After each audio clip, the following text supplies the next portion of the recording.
Welcome back. स्वागत है एक बार फिर से आपके अपने YouTube चैनल के एएमयू क्लास में। दोस्तों, जैसा कि आप जानते हैं कि एएमयू क्लास के माध्यम से आपको रोजाना शाम 7 बजे बाल विकास मनोविज्ञान के 15 महत्वपूर्ण क्वेश्चन दिए जाते हैं जो आगामी सीटेट और यूपी टेट की भर्ती की परीक्षाओं में आने की पूरी संभावना है। ठीक है। और जो परीक्षा होने वाली है जनवरी में सीटेट की और फरवरी में है यूपी टेट की, तो ये परीक्षाएं जब हो जाएंगी दोनों, तभी आपका सुपर टेट निकलेगा। और जब सुपर टेट निकलेगा तो उसमें शामिल होने के लिए आपको सीटेट या यूपी टेट में से कोई क्वालिफाई करना पड़ेगा प्राइमरी भर्ती के लिए। ठीक है, यानी 1 से 5 वाला आपको क्वालिफाई करना पड़ेगा, तब आप सुपर टेट में बैठेंगे। उसके बाद जब आप सुपर टेट क्वालिफाई करेंगे मित्रों, तब जाके जो है आप टीचर के कैटेगरी में पहुंचेंगे। ठीक है। तो इसके लिए पहले आपको, जो लोग हमारे मित्र भाई बहन जो अभी सीटेट या यूपी टेट क्वालिफाई नहीं किए हैं, या जो पहली बार हैं अपना सेमेस्टर बीटीसी या बीएड करके एंटर किए हैं, तो उनके लिए काफ़ी सहायता होने वाला है ये। तो अगर आप चैनल पर नए हैं और इस मेरे वीडियो को पहली दफ़ा देख रहे हैं, पहली बार अटेम्प्ट कर रहे हैं, तो प्लीज़ मैं यही कहूँगा कि पहले चैनल को सब्सक्राइब करके बेल आइकन दबा लीजिए। लाइक शेयर और कमेंट्स जरूर करिएगा, अपने विचारों को कमेंट्स के माध्यम से दीजिएगा, ताकि मैं जो है उस पर आपके कमेंट्स को लेके उसके रिप्लाई दे सकूं। तो आइए मित्रों, आज का सीरीज नंबर 8 यानी अभ्यास प्रश्न पत्र 8 बाल विकास मनोविज्ञान का मेरे चैनल के माध्यम से जा रहा है आपके पास। और उसका पहला सवाल आपकी स्क्रीन पे है। सवाल हमारा पूछ रहा है मित्रों कि दबाव को कम करने और परीक्षाओं में सफलता के लिए आवश्यक है। दबाव को कम करने, परीक्षाओं में सफलता की आवश्यकता है। इनमें से क्या? कम अवधि की परीक्षाओं में अंतरण, विद्यालय शिक्षा की विभिन्न चरणों में परीक्षा का आयोजन, वार्षिक एवं अर्धवार्षिक परीक्षाएं, और डी कह रहा है विभिन्न प्रवेश परीक्षाओं के लिए विभिन्न एजेंसियों की स्थापना। तो दबाव को कम करने और परीक्षाओं में सफलता के लिए निम्नलिखित में से इन चारों में से क्या जरूरी है, कह रहा है। तो क्वेश्चन नंबर 1 का राइट आंसर आपका हो जाएगा मित्रों, ए इज द राइट आंसर। कम अवधि की परीक्षाओं में अंतरण दबाव को कम करने और परीक्षाओं में सफलता के लिए आवश्यक है। ठीक है, तो क्वेश्चन नंबर 1 का राइट आंसर हो जाएगा ए। बढ़ते हैं अगले क्वेश्चन की तरफ। क्वेश्चन नंबर 2 आपके स्क्रीन पे है मित्र। क्वेश्चन नंबर 2 पूछ रहा है आपका कि निम्न में से कौन सा कौशल संवेगात्मक बुद्धि से संबंधित है। कौन सा जो कौशल है वो संवेगात्मक बुद्धि से संबंधित है। ठीक है, इन चारों में वो कौन सा संवेगात्मक बुद्धि है जिससे संबंधित है कौशल? याद करना, गतिक प्रक्रमण, विचार करना, सहानुभूति देना। क्वेश्चन नंबर 2 का यही पूछना है। और आप सभी को पता है मित्रों कि सीटेट में बाल विकास मनोविज्ञान के 30 क्वेश्चन आते हैं और उसमें से 20 प्लस आप कर जाएंगे, ये मेरी गारंटी है, अगर आपने मेरा पूरा वीडियो रोज देख रहे होंगे तो। क्योंकि बाल विकास मनोविज्ञान में अक्सर बच्चे देखिएगा 5, 10 इससे ज़्यादा नहीं सही कर पाते हैं, और जब तक आप 20 प्लस में नहीं जाएंगे, आप बाल विकास मनोविज्ञान का स्कोर बढ़िया नहीं कर पाएंगे सीटेट में या यूपी टेट में। तो उसके लिए आपको मेरे चैनल से जुड़ना पड़ेगा। आप जुड़ जाइए, फिर उसका रिजल्ट आप हमको बताइएगा, खुद पे खुद आपको पता चल जाएगा जब आप टेट में बैठ के आएंगे। तो क्वेश्चन नंबर 2 का हम लोग राइट आंसर देखेंगे। क्वेश्चन नंबर 2 का राइट आंसर मित्र हो जाएगा D is the right answer, सहानुभूति देना। यानी कि निम्न में कौन सा कौशल संवेगात्मक बुद्धि से संबंधित है? तो संवेगात्मक बुद्धि से संबंधित है सहानुभूति देना। ठीक है, बढ़ते हैं अगले क्वेश्चन की तरफ। क्वेश्चन नंबर 3 मित्रों आपके स्क्रीन पे है। और क्वेश्चन नंबर 3 के हमारे ये पूछना है कि निम्नलिखित में से कौन सा सिद्धांत पाठ्य योजना में शामिल नहीं है। देखिएगा, इस तरह के क्वेश्चन निगेटिव वाले जो है आजकल बहुत बन रहे हैं सीटेट और यूपी टेट में, और अक्सर बच्चे जो है उसके ठीक अपोजिट वाले क्वेश्चन को मार के चले जाते हैं। यानी वो समझ ही नहीं पाते हैं कि नहीं है कहना क्या चाहता है।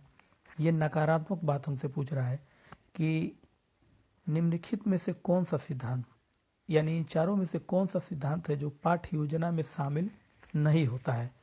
ए पूछ रहा है योजना की दृढ़ता, बी पूछ रहा है शिक्षार्थियों का ज्ञान, सी पूछ रहा है उद्देश्यों की स्पष्टता और डी का कहना है कि शिक्षण का ज्ञान।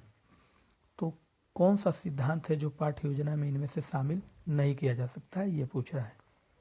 तो क्वेश्चन नंबर 3 का राइट आंसर आपका क्या हो जाएगा? क्वेश्चन नंबर 3 का मित्रों राइट आंसर हो जाएगा ए इज द राइट आंसर। योजना में दृढ़ता जो है वो पाठ्य योजना में शामिल नहीं किया जा सकता। ठीक है, यानी सिद्धांत पाठ्य योजना में शामिल जो नहीं किया जा सकता वो है योजना की दृढ़ता। ठीक है, तो क्वेश्चन नंबर 3 का राइट आंसर हो जाएगा ए। बढ़िए अगले क्वेश्चन की तरफ। Question number 4। क्वेश्चन नंबर 4 का कहना है मित्रों कि विशेष आवश्यकता वाले बालकों को शिक्षा उपलब्ध कराई जानी चाहिए। विशेष आवश्यकता वाले बालकों को शिक्षा किस तरह की उपलब्ध करानी जानी चाहिए? अन्य सामान्य बालकों के साथ। बी कह रहा है विशेष विद्यालयों में विशेष बालकों के लिए विशेष पद्धतियों द्वारा, विकसित पद्धतियों द्वारा। ठीक है, सी कह रहा है विशेष विद्यालयों में उनको पढ़ाना चाहिए शिक्षा, और डी कह रहा है विशेष विद्यालयों में विशेष अध्यापकों द्वारा उनको शिक्षा पढ़ाई जानी चाहिए। विशेष आवश्यकता वाले बालकों मतलब ऐसे बालक जो विकलांग हों। ठीक है मित्र, जो विकलांग हों, जो मतलब शरीर में कोई ना कोई उनके ऐब हो, मानसिक विकलांग हो, मानसिक विकलांग हो, इस तरह के जो बालक होते हैं वो विशेष आवश्यकता वाले बालक होते हैं। ठीक है, तो उनको पूछ रहा है कि वो बालक जो है शिक्षा उनको किस तरह की उपलब्ध करानी चाहिए इन चारों विकल्प में। तो क्वेश्चन एक बात याद रखिएगा मेरे बच्चों और मित्रों, जो भी लोग आप हैं जो नए हैं खासकर उनके लिए, क्योंकि पुरानों का कुछ तो अनुभव हो ही गया है, लेकिन नए जो हैं उनको मैं अब ये कहना चाहूँगा कि क्वेश्चन को ध्यान से समझिएगा, क्योंकि अगर क्वेश्चन बाल विकास मनोविज्ञान का आप नहीं समझे तो आप विकल्प को मिस करके चले आएंगे, गलत लगा चलेंगे। तो क्वेश्चन को समझना बहुत जरूरी, पूछ क्या रहा है। तो क्वेश्चन नंबर 4 का आपका राइट आंसर हो जाएगा मित्रों ए इज द राइट आंसर। अन्य सामान्य बालकों के साथ विशेष आवश्यकता वाले बालकों की भी शिक्षा उपलब्ध करानी चाहिए, यही हमारा कहता है समावेशी शिक्षा। समावेशी शिक्षा हमारा यही कहता है मित्रों कि सभी बालकों को एक साथ लेकर शिक्षा दी जाए, चाहे वो विकलांग हो, मानसिक विकलांग हो, चाहे किसी भी तरह की परेशानी हो। अन्य समान बालकों यानी जो नॉर्मल बच्चे हैं उनके साथ भी उनकी शिक्षा देनी चाहिए। ठीक है, तो इज द राइट आंसर अन्य समान बालकों के साथ। क्वेश्चन नंबर 5 की तरफ बढ़ते हैं। क्वेश्चन नंबर 5 देखिएगा हमारा क्या पूछ रहा है। क्वेश्चन नंबर 5 हमारा पूछ रहा है मित्रों कि बच्चों को अपने अध्ययन में प्रयास करने हेतु प्रोत्साहित करने के लिए शिक्षक को किसकी आवश्यकता होती है? बच्चा अपने अध्ययन में प्रयास करने के लिए कर रहा है, उसके लिए आप प्रोत्साहित करना है उस बच्चे को, तो शिक्षक को किस प्रकार की आवश्यकता होती है?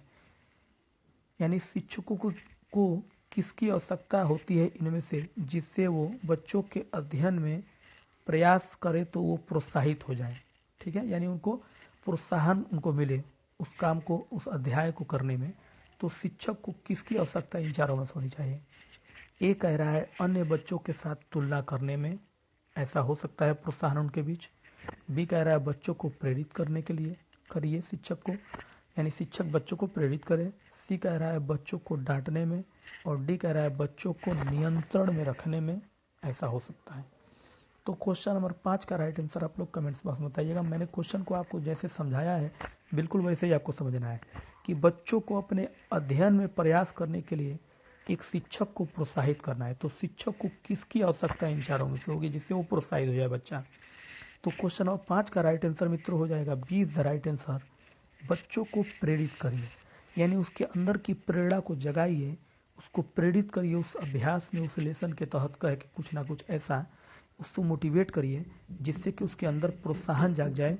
ठीक है, और वो अपने अध्ययन में प्रयास करने के लिए और भी प्रयास खुशी से उसको डील करना शुरू कर दें। ठीक है, तो हो गया 20 द राइट आंसर 5वां का, बच्चों को प्रेरित करने, यानी शिक्षक को बच्चों को क्या करना चाहिए? प्रेरित करना चाहिए। क्वेश्चन नंबर 6 की तरफ पढ़िए। क्वेश्चन नंबर 6 देखिएगा क्या कह रहा है। क्वेश्चन नंबर 6 कह रहा है इस सीरीज का कि व्यक्तियों में एक दूसरे से भिन्नता क्यों होती है? जो व्यक्ति होते हैं उनमें जो है एक दूसरे से भिन्नता आखिर क्यों होती है? जन्मजात विशेषताओं के कारण होती है, वंशानुक्रम और वातावरण के बीच अन्योन्य क्रिया के कारण होती है, या प्रत्येक व्यक्ति को उसके माता पिता से जीनों का विभिन्न समुच्चय प्राप्त होने के कारण होती है, या डी कह रहा है वातावरण के प्रभाव के कारण ऐसा होता है। यानी व्यक्तियों मतलब ये हुआ कि जैसे मान लीजिए हम हैं, आप हैं, हम दोनों के बीच एक दूसरे में कुछ ना कुछ भिन्नता होती है। बॉडी लैंग्वेज में, हाव भाव में, कहने में, बात करने में अलग अलग भिन्नता हम लोग के अंदर पाई जाती है। ऐसा होता क्यों है ये पूछ रहा है क्वेश्चन।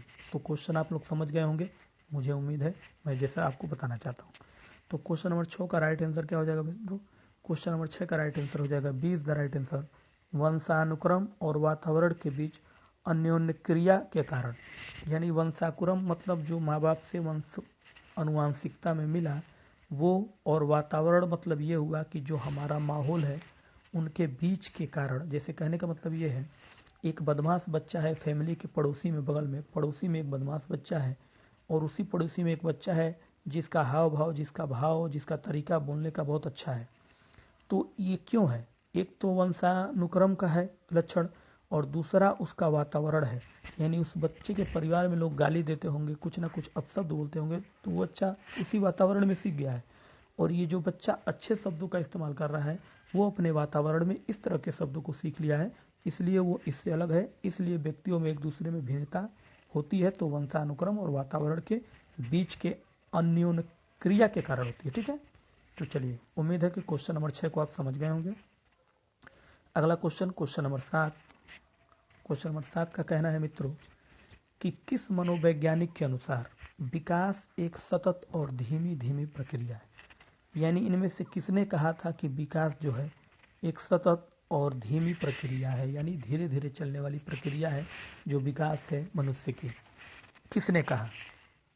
काल्सनिक ने, पियाजे ने, स्किनर ने, या हरलाक ने? तो ये देखिएगा, इस तरह के भी क्वेश्चन आते हैं कि जो कोटेशन होते हैं हमारे मनोवैज्ञानिकों के द्वारा, उसमें से उठा के एक या दो क्वेश्चन डाल देता है।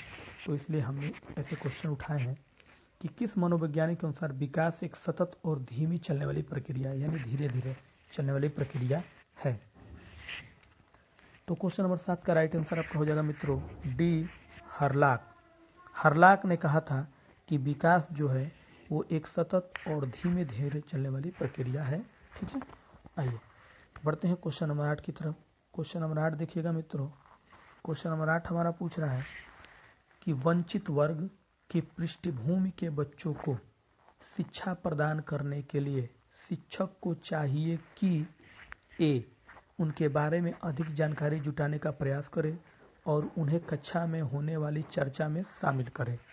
ठीक है, अगला कह रहा है बी, उनके कक्षा में अलग बैठाए, यानी कक्षा में उनको अलग बैठाए। सी कह रहा है उन पर ध्यान ना दे क्योंकि वो दूसरे शिक्षार्थियों के साथ अंतःक्रिया नहीं कर सकते। और डी का कहना है कि उन्हें बहुत से लिखित कार्य दे शिक्षक। वंचित वर्ग, ध्यान दीजिएगा, वंचित वर्ग मतलब समाज से वंचित ऐसे वर्ग के बच्चे जो शिक्षा संबंधित चीज़ों के बारे में एकदम जानते ही नहीं हैं, उन पे विशेष जोर दिया जाता है सरकार द्वारा। उस पृष्ठभूमि के जो बच्चे होते हैं उनको अगर शिक्षा प्रदान करने के लिए, यानी उनको एक शिक्षा, वंचित वर्ग की पृष्ठभूमि से जो बच्चा आया है उसको एक शिक्षक के रूप में हमें और आपको, टीचर बन रहे हैं तो शिक्षा देना है, तो हम एक शिक्षक हैं, इस रूप में हमको इन चारों में से क्या करना चाहिए, यही हमारा क्वेश्चन है। तो उम्मीद करता हूं कि मैं जो क्वेश्चन समझा रहा हूं इसी तरह से आपको समझना है और वहां पे यूपी टेट और सीटेट में देना है। ठीक है, जवाब उसका। तो क्वेश्चन नंबर 8 का राइट आंसर क्या हो जाएगा मित्रों? क्वेश्चन नंबर 8 का राइट आंसर हो जाएगा ए इज द राइट आंसर। उनके बारे में अधिक जानकारी जुटाने के, यानी पहले उनके बारे में हम अधिक से अधिक जानकारी जाने कि क्या उसकी प्रॉब्लम थी, क्या कमी थी, ये प्रयास करें जुटाने की। उन्हें कक्षा में होने वाली चर्चा में शामिल करें, फिर उनको उन कक्षा में शामिल करें जिनमें ये चर्चा होती है, तब जाके वो जो है, यानी एक टीचर के रूप में हम यही करेंगे, तभी वंचित वर्ग का जो पृष्ठभूमि से बच्चा आया है वो शिक्षा अपना प्रदान कर सकेगा अच्छे से। ठीक है, बढ़ते हैं अगले क्वेश्चन की तरफ। क्वेश्चन नंबर 9 देखिएगा, क्वेश्चन नंबर 9 हमारा कह रहा है मित्रों कि व्यवहार में आने वाले अस्थायी परिवर्तन जो अभ्यास के कारण होते हैं को कहा जाता है। यानी क्वेश्चन का कहना है कि जो हमारे व्यवहार में अस्थायी परिवर्तन आते हैं वो अभ्यास के कारण होते हैं। यानी हमेशा प्रैक्टिकली, यानी प्रैक्टिकल जो हम कर रहे हैं, कहते हो ना प्रैक्टिकल करते हैं हम लोग, जो प्रैक्टिकल करते हैं वो हमारे व्यवहार में अस्थायी परिवर्तन प्रैक्टिकल के कारण होता है। उसको कहा क्या जाता है? सीखना, सोचना, क्रिया करना या कल्पना करना। इन चारों में से क्या कहा जाता है उसको? ठीक है, तो मैं उम्मीद करता हूं कि आप लोग समझ पा रहे हो कि मैं अपने क्वेश्चन को कैसे आपको समझा रहा हूं। तो अगर आपको अच्छा लग रहा हो मेरा समझाना तो कमेंट्स बॉक्स में मित्रों कमेंट जरूर करिएगा कि सर अच्छा लग रहा है, लाइक करिएगा और शेयर करना मत भूलिएगा मित्रों अपने दोस्तों में, ताकि उन्हें भी इसका हेल्प मिल सके। खासकर वो बच्चे जो अभी नए नए पास होके बीटीसी या बीएड नए नए एंट्री कर रहे हैं सीटेट और यूपीटेट में, पहली बार अटेम्प्ट कर रहे हैं, उनके लिए तो स्पेशली। ठीक है, तो व्यवहार में आने वाले अस्थायी परिवर्तन जो अभ्यास के कारण होते हैं उनको क्या कहा जाता है मित्रों? उनको कहा जाता है सीखना। क्या कहा जाता है? सीखना, जिसको आप क्या कहते हैं? अधिगम। अधिगम यानी सीखना जो है व्यवहार में आने वाले अस्थायी परिवर्तन के अभ्यास के कारण हो जाता है, उसी को कहा जाता है सीखना। ठीक है, बढ़ते हैं अगले क्वेश्चन की तरफ। क्वेश्चन नंबर 10 देखिएगा।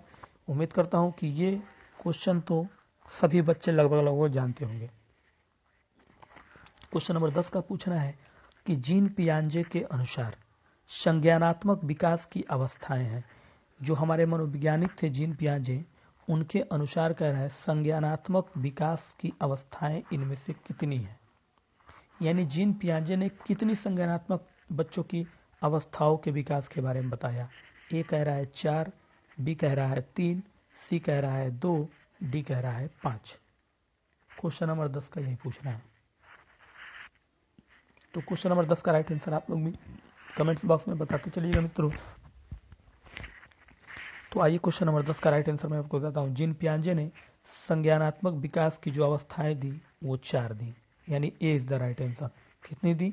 4 अवस्थाओं के बारे में उन्होंने बताया, और इनकी ही थियोरी बच्चों पे एकदम परफेक्ट चलती है। और वो कौन कौन सी है? याद रखने का एक टेक्निक है संवेदी, एक है एक पूर्व संक्रिया, और एक मूर्त संक्रियात्मक अवस्था, और एक है औपचारिक।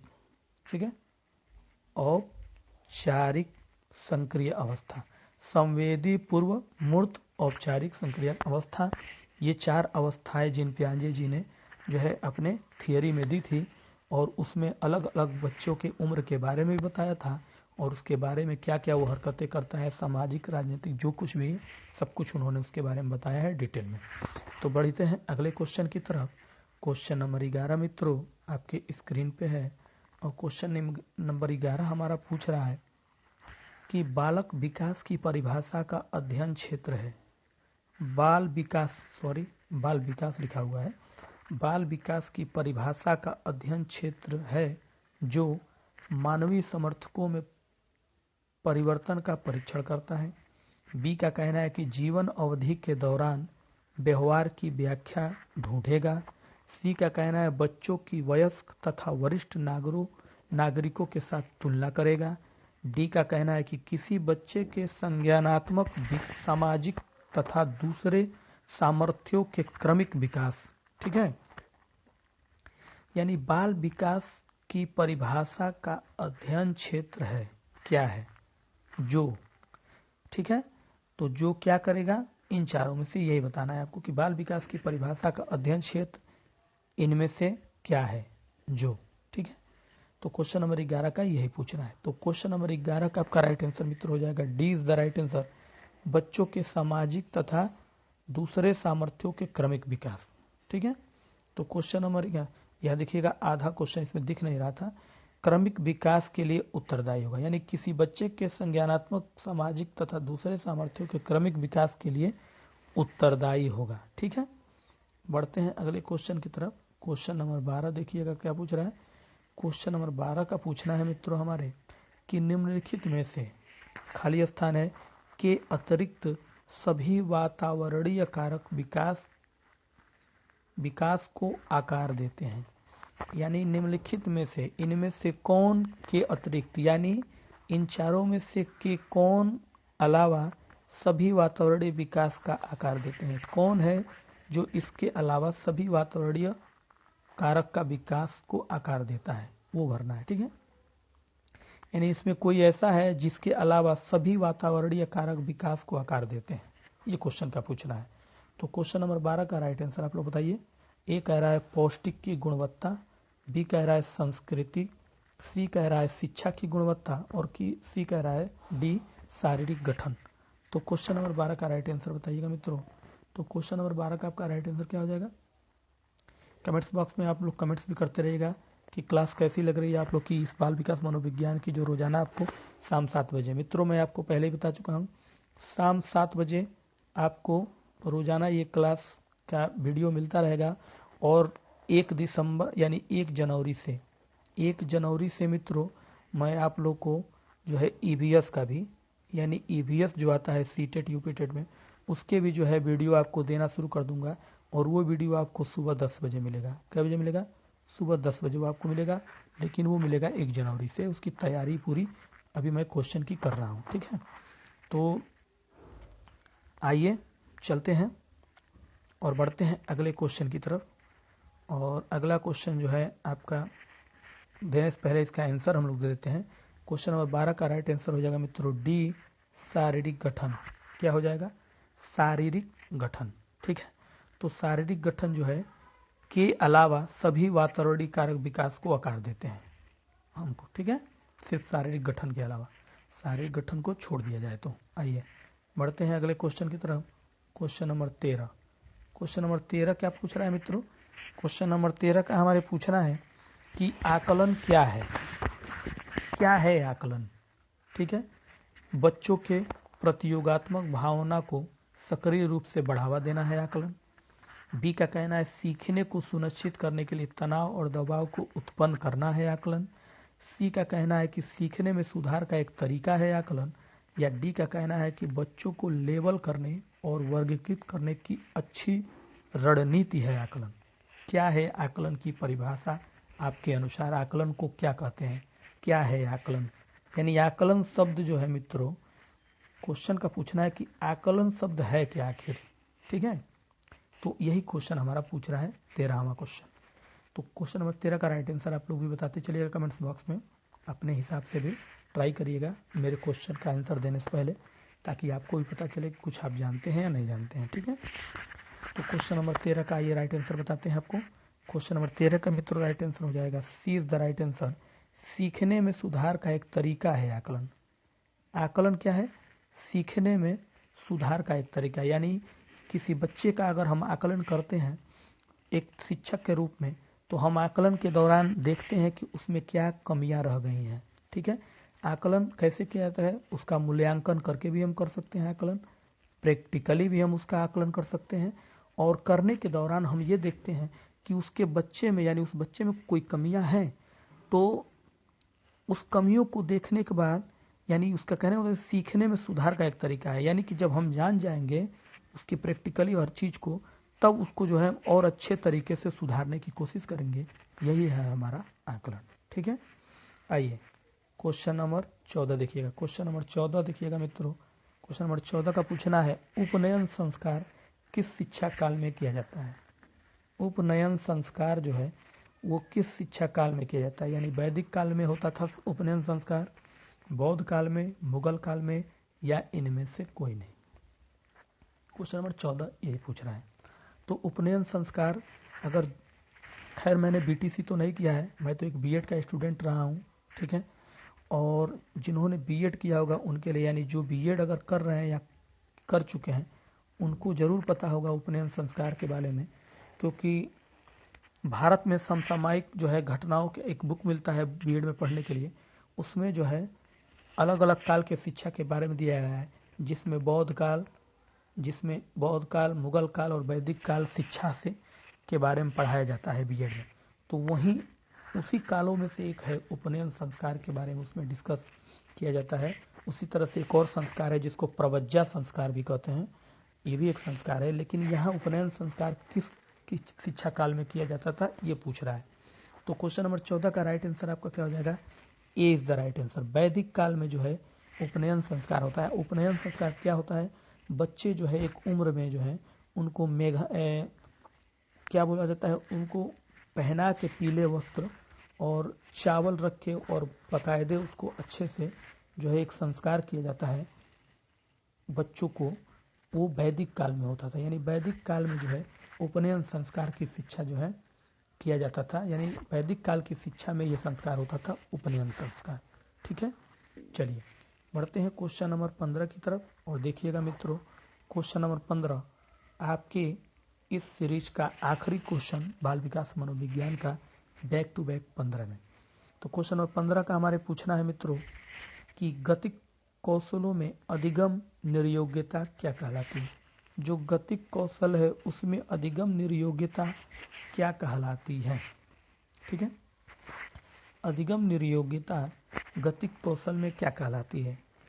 डिस्फेजिया, डिस्प्रेक्सिया, डिस्कैलकुलिया या डिसलेक्सिया क्या कहलाती है? क्वेश्चन नंबर 15 का ये पूछना है। और मैं आपको ये भी बताता चलूं कि बाल विकास मनोविज्ञान बड़ा ही इम्पोर्टेंट और बड़ा ही अपने आप में जी टफ एक सब्जेक्ट है उसमें, और हर टीचर आपको यही राय देता है और देगा कि इसकी तैयारी अच्छे से करिए। ठीक है, क्योंकि बाल विकास मनोविज्ञान में अक्सर बच्चे मात खा जाते हैं, तो इसलिए आप लोग ध्यान से इसको पढ़िएगा क्वेश्चन को समझ के। और रोजाना शाम 7 बजे आपको मैंने बता दिया, रोजाना शाम 7 बजे आपको बाल विकास मनोविज्ञान के 15 क्वेश्चन पर डे आपको मिलेंगे मेरे चैनल के माध्यम से। और 1 जनवरी से मित्रों, कब से? 1 जनवरी से आपको इस चैनल के माध्यम से ईवीएस यानी पर्यावरण के भी क्वेश्चन मिलने शुरू हो जाएंगे सुबह 10 बजे से। कब बजे से? 10 बजे से आपको मिल जाएंगे। और इसके डिस्क्रिप्शन बॉक्स में टेलीग्राम लिंक आपको मिलेगा, उसका भी नाम AMU क्लासेस के ही नाम से है। वहाँ पे आपको इसके वीडियो और PDF भी आपको मिल जाएंगे जब आप वहाँ ज्वाइन हो जाएंगे। ठीक है, तो आइए क्वेश्चन नंबर 15 का आंसर देखते हैं। गतिक कौशलों में अधिगम निर्योग्यता क्या कहलाती है? तो क्वेश्चन नंबर 15 का राइट आंसर हो जाएगा मित्रों B is the right answer. क्या हो जाएगा? B is the right answer. देखिएगा ये आंसर नहीं होगा, ये आंसर गलत है, D is the right answer. ये नहीं होगा मित्रों, D is the right answer. क्या होगा? गतिक कौशल में अधिगम निर्योग्यता क्या कहलाती है? डिसलेक्सिया कहलाती है। क्या कहलाती है? डिसलेक्सिया कहलाती है। और डिसलेक्सिया है क्या मित्रों? ये आप जानते हैं डिसलेक्सिया क्या है? डिसलेक्सिया जो है वो क्या है? पठन विकार में, यानी पढ़ने में जो है मुश्किल जिसको आता है उसको कहते हैं हम डिसलेक्सिया। ठीक है, तो डिसलेक्सिया जो है वो गतिक कौशलों में अधिगम निर्योग्यता कहलाती है। तो मित्रों, कैसा लगा आज का हमारा ये वीडियो? कमेंट्स बॉक्स में जरूर बताइएगा। और अगर आप चैनल पर नए हैं और आप पहली बार वीडियो को अटेम्प्ट किए हैं तो प्लीज़ चैनल को सब्सक्राइब करके बेल आइकन दबा लीजिएगा ताकि आगे का नोटिफिकेशन आपको मिलता रहे। तो मित्रों, आज के लिए दीजिए, कल फिर मिलेंगे इस समय ही टाइम लेकर बाल विकास मनोविज्ञान के कुछ और महत्वपूर्ण क्वेश्चन। तब तक के लिए नमस्कार।